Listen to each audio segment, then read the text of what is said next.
18,60,000 কোটি টাকা ঋণ পেয়েছি আমরা, আর সেই ঋণের টাকা থেকে পাচার হয়েছে 17,35,000 কোটি টাকা। এই তো শেখ হাসিনার উপহার। জনতা অ্যাডভোকেট রুহুল কবির আহমেদ রিজভী, সবাই একটা জনতা সবাই চলে। আজকে এই হেমন্তের স্নিগ্ধ বিকেলে এত চমৎকার একটি ক্রীড়া অনুষ্ঠান আমাকে এতই মুগ্ধ করেছে, এবং এর আগেও আমি এই ধরনের একটি ক্রীড়া অনুষ্ঠানে উপস্থিত ছিলাম। দুলু ভাইয়ের উদ্যোগে এই অনুষ্ঠানটি, তখন থেকেই আমার মুগ্ধতা আমার হৃদয়ের মধ্যে ছড়িয়ে পড়েছে। উপস্থিত আসাদুল হাবিব দুলু, বিএনপির জাতীয় নির্বাহী কমিটির রংপুর বিভাগীয় সাংগঠনিক সম্পাদক এবং জেলা বিএনপির সভাপতি, সাবেক মন্ত্রী। উপস্থিত বাংলাদেশ জাতীয়তাবাদী দলের স্বাস্থ্য বিষয়ক সম্পাদক বিশিষ্ট চিকিৎসক ডাক্তার রফিকুল ইসলাম। উপস্থিত রয়েছেন আরেকজন সংগঠক অধ্যাপক আমিনুল ইসলাম, বিএনপি জাতীয় নির্বাহী কমিটির রংপুর বিভাগীয় সহ সাংগঠনিক সম্পাদক। উপস্থিত রয়েছেন রংপুর মহানগর বিএনপির আহ্বায়ক শামসুজ্জামান শামু এবং সদস্য সচিব মাহমুদুল নবী ডন, গাইবান্ধা জেলা বিএনপির সদস্য সচিব মাহমুদুল নবী টিটুল সহ রংপুর এবং গাইবান্ধার আজকের যে ফুটবল ম্যাচটি এখানে অনুষ্ঠিত হবে, এখানে অংশগ্রহণকারী প্রত্যেকটি খেলোয়াড়, এর সাথে সংশ্লিষ্ট রেফারি, লাইন্সম্যান, সবাইকে আমি আন্তরিক প্রীতি এবং শুভেচ্ছা জানাচ্ছি। সত্যিকার অর্থে যার নামে এই খেলাটি, তাকে আর আমরা কি বলে অভিহিত করতে পারি? দেশের ক্রান্তিকালে, জীবিতকালে দেশের যত ক্রান্তিকাল হয়েছে, সেই ক্রান্তিকালের একজন অসাধারণ দায়িত্ব পালনকারী এক নেতা। নেতা তো অনেক আছে, কিন্তু এই নেতা তার কর্মকাণ্ডের মধ্যে দিয়ে রাষ্ট্রনায়ক হয়ে উঠেছিল। যখন রাজনৈতিক সিদ্ধান্ত দিতে পারছে না, মানুষ শুনছে না, কিন্তু গোটা জাতি প্রস্তুত স্বাধীনতার জন্য। ওই মহেন্দ্রক্ষণে যে ব্যক্তিটি ক্ষীণ কণ্ঠস্বর রেডিওর মধ্যে শুনে সারা বাংলাদেশ যেন আগ্নেয়গিরির অগ্নি গর্ব হয়ে উঠেছিল, অগ্নুপাত ঘটল, সারা পৃথিবীকে কাঁপিয়ে তার সেই মহান স্বাধীনতা। সুতরাং যুদ্ধের ময়দানে অদম্য সাহসিকতার প্রতীক জিয়াউর রহমান। আবার 7ই নভেম্বর এক ভয়ঙ্কর ক্রান্তিকালে জনগণ এবং সিপাহীরা তাকে ক্ষমতার পাদপ্রদীপের আলোয় তাকে নিয়ে আসলেন। তারপর থেকে তিনি রাষ্ট্র পরিচালনা করলেন, প্রথম নির্বাচিত রাষ্ট্রপতি। যাই হোক, আমি ওই ইতিহাসে যাচ্ছি না, কিন্তু আমরা যুদ্ধের ময়দান থেকে যদি আমরা দেখি কৃষকের মাঠ, সেখানেও শহীদ জিয়ার হাসি। আমরা যদি দেখি শিল্পে কারখানার সেই চিমনির ধোঁয়া, সেই ধোঁয়ায়, সেই কালিমাখা ধোঁয়ার মধ্যে জিয়াউর রহমান দাঁড়িয়ে আছে। আমরা ধান ক্ষেতের মধ্যে দেখি জিয়াউর রহমান দাঁড়িয়ে আছে। আমরা শিক্ষার উন্নয়নের জন্য তার যে প্রচেষ্টা, অদম্য প্রচেষ্টা, সেই প্রচেষ্টার মধ্যে জিয়াউর রহমান দাঁড়িয়ে আছে। আমরা দেখেছি যে কৃষিতে উৎপাদন বৃদ্ধি করার জন্য তার কি প্রাণান্তকর চেষ্টা। কারণ তার আগে 72 থেকে 75-এ মানুষের হাহাকার শুনেছেন। এই লালমনিরহাট কুড়িগ্রামে একজন মানুষের বাসায় যদি ধোঁয়া উঠতো, তাহলে 100 জন মানুষ ঘিরে দাঁড়াতো। 74-এর দুর্ভিক্ষের সময় বোধহয় তার বাসায় কিছু রান্না হচ্ছে এবং সেই ভাতের মাঠটুকু নেওয়ার জন্য।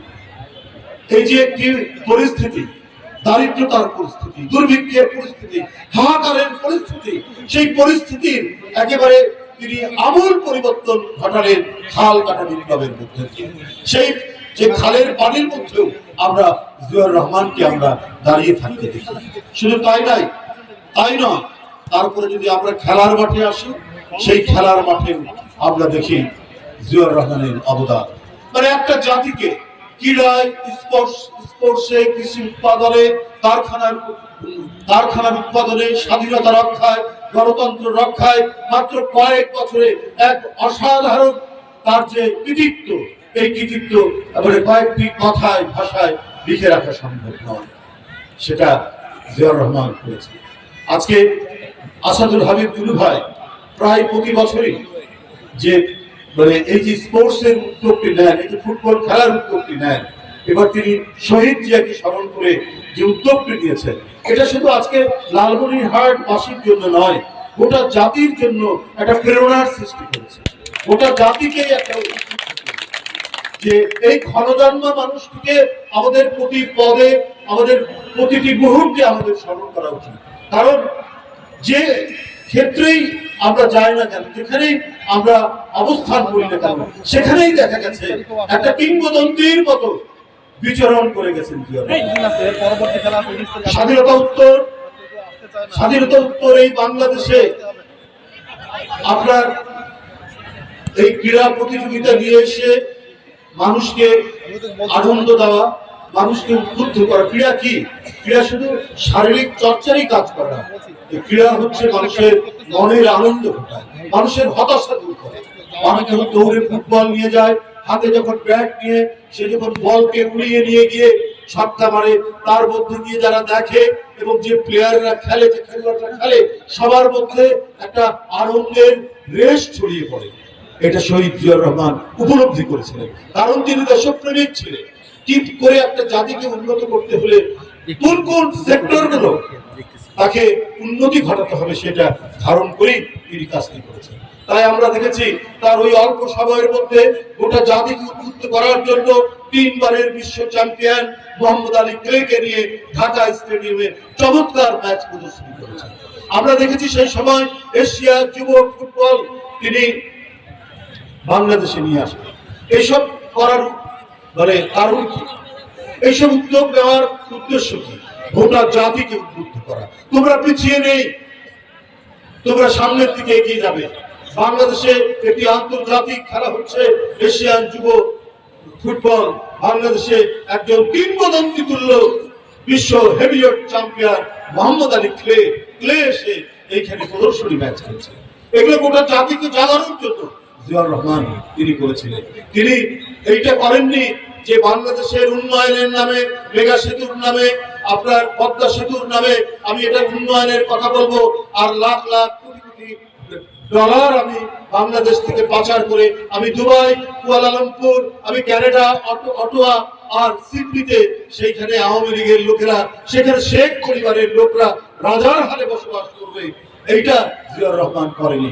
আওয়ামী লীগ অনেক চেষ্টা করেছে, তার শাহাদাত বরণের পরে তার কোথাও কিছু আছে কিনা। পার্লামেন্টে আওয়ামী লীগের নেতারাও বলতে বাধ্য হয়েছে একজন সত্যিকার অর্থেই এক সৎ নেতা, একজন পরিচ্ছন্ন নেতা এ জাতি পেয়েছিলেন তার শাহাদাত বরণ। আজকে আমরা দেখি যে একজন এমপি প্রতিমন্ত্রী ছিলেন, 250 মিলিয়ন পাউন্ডের অসংখ্য বাড়ি লন্ডন। একটা এমপি হলে পরে, একটা মন্ত্রী হলে পরে কি করা যায়, কয় টাকা আপনার অর্জন করা যায়। কিন্তু এরা অবাধ লুণ্ঠনের সুযোগ দিয়েছিল আওয়ামী লীগের নেতাদেরকে এবং অবৈধভাবে বিনা ভোটে তারা ক্ষমতায় থেকেছেন প্রায় 15.5 বছর, 16 বছর। তো সুতরাং আমাকে তুমি ক্ষমতায় রাখো, শেখ হাসিনা বলতেন, আর তোমরা যা পারো তোমরা সেটাই করবে। একজন পুলিশের আইজি, সে 1000 কোটি টাকা পাচার করার তার অভিযোগ। আমাদের এখানে ঋণ এসছে প্রায় 18 কোটি 60 হাজার টাকার মতো, তার মধ্যে পাচারই হয়েছে কি বলে 18 লক্ষ 60 হাজার কোটি টাকা ঋণ পেয়েছি আমরা। আর সেই ঋণের টাকা থেকে পাচার হয়েছে 17 লক্ষ 35 হাজার কোটি টাকা। এই তো শেখ হাসিনার উপহার, এই তো শেখ হাসিনার অবদান। অথচ দেশনেত্রী বেগম খালেদা জিয়া এবং মহান স্বাধীনতার ঘোষক জিয়াউর রহমান কই খুঁজেও তো একটা বের করতে পারেননি। কত মিথ্যা অভিযোগ দিয়েছেন, কত অপকর্ম করেছেন, অপতথ্য দিয়েছেন, উৎসাহ দিয়েছেন। কিন্তু যে দেশপ্রেমিক, যে সৎ, তার বিরুদ্ধে কুৎসা রটিয়ে সেটা টেকানো যায় না, কারণ তার হৃদয়ের মধ্যে থাকে অদম্য সাহস, সততার এমন আলো থাকে যে আলোতে তার বিরুদ্ধে অপপ্রচার কোনোই কাজে লাগেনি।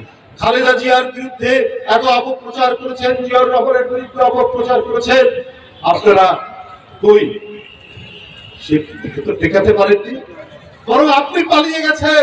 বেগম খালেদা জিয়া পালায়নি। দুর্বিষহ দুঃশাসককে তিনি বরণ করেছেন।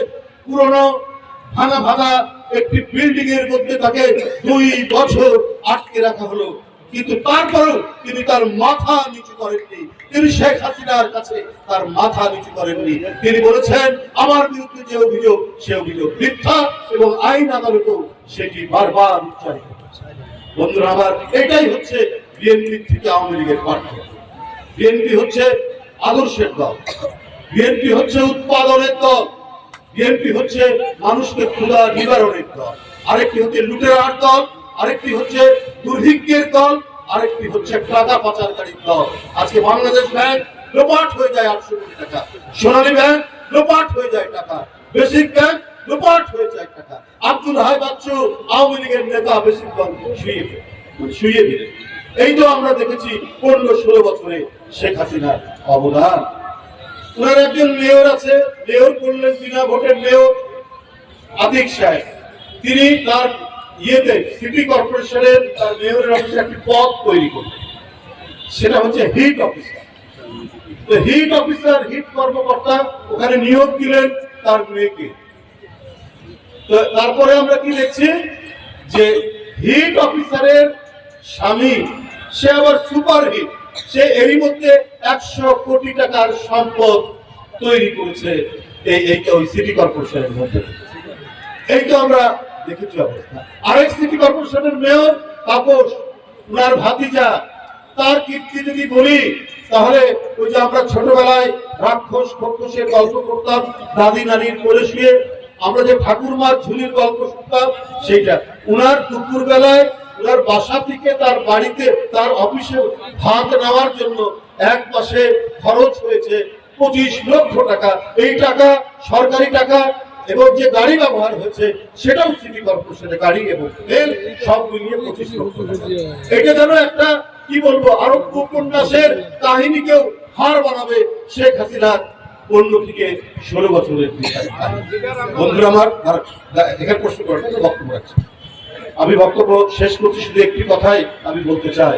পার্শ্ববর্তী দেশে শেখ হাসিনা আশ্রয় দিয়েছে, তাদের খুবই দুঃখ শেখ হাসিনা এখান থেকে পালিয়ে গেছে। এই কারণে নানা ধরনের তারা তাদের দুঃখ বেদনার গল্প আমরা শুনি পার্শ্ববর্তী দেশে, কি করে তারা আবার হাসিনাকে সেই